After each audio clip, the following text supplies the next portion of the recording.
E'tibor bering, shahar hokimiyati hududidan sotuvga juda ham kam sotuvga qo'yiladigan domlarga kelganmiz. Qarang, lokatsiyani birinchi tushuntiraman.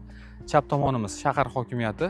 Mana shu to'g'ridan mana 100 metr kirib kelganingizda mana bu 4 qavatli binolarda ikkinchi qavatidan 4 xonali kvartira sotuvga chiqmoqda. Bilsangiz, bu joylardan, ya'ni mana shu 4 qavatli binolardan deyarli sotuv kam chiqadi. Tashqarini ko'rdinglar do'stlar, haqiqatan lokatsiya juda ham zo'r. Endi esa uyni ichkarisini ko'ramiz. Ikkinchi qavatdamiz, g'ishtli dom ko'rdinglaring. Qarang, tashqaridan kirish qismi, hol qismlari ko'ryapsizlar. Shu joyni o'zi bitta katta xonaning razmeridagi patologlarni ko'ring, balandgina g'ishtli dom.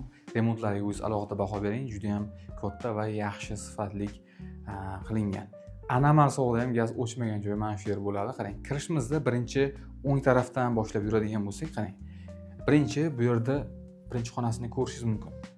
4 xonali 5 xonaga o'zgartirilgan kvartiraning bu birinchi xonasi.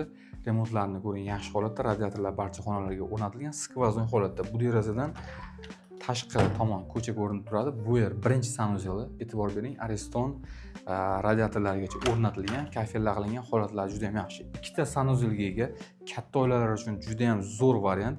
Ikkita oila yashayman desa ham zo'r. Ikkinchi xonasini ko'rishingiz mumkin. Xonalarda kattaligiga e'tibor berasiz. Barchasi katta-katta qilingan. Va navbatdagi 3-xonasini ko'ring. Barcha jihozlari qoldirilyapti. Remontlari juda ham yaxshi holatda. Bu esa mana ikkinchi sanuzeli. Holatlari yaxshi, kattagina, bu yerda stiralka ham mavjud. Barchasi qoldiriladi. Bu tomonda esa zal qismini ko'rishingiz mumkin. Qarang, kattagina zal. Stol qo'yib 10 ta 15 tagacha mehmonlarni bemalol mehmon qilsangiz bo'ladi. Remontlari yaxshi holatda, konditsionerlargacha ilingan, lampardalar qo'yilgan.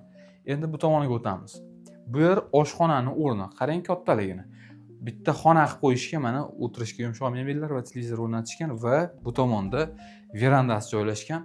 Verandaning kattaligini qarang-da, juda ham katta. Oshxona bu tomonga ko'chgan, do'q-kontrni kotyullar o'rnatilgan, romlari akfa, ikkitadan radiatorlar qo'yilgan, kattaligini ko'ryapsiz, muzlatgichlargacha bo'lib o'tiradigan joylargacha qilingan. Ko'ryapsiz, 108 kvadrat foydali maydonga ega, qurilish xosti maydon emas, foydali maydoni 108 kvadrat, 4 xonali, 5 xonaga o'zgartirilgan, katta oilalar uchun yoki ikkita oilalar uchun juda ham zo'r variant. Ikkinchi qavatda joylashgan, lokatsiyasi juda ham zo'r, ko'rdilaring, ya'ni kirish qismida va mana shu barcha qulayliklarga ega kvartira egalari tomonidan $80,000 baholanyapti. Albatta kam bor, qiziqqanlar quyidagi raqamlarga aloqaga chiqsangiz bo'ladi. Bizga obuna bo'lib qo'ying, sizlarga bundan ham yaxshilarini ulashib boramiz.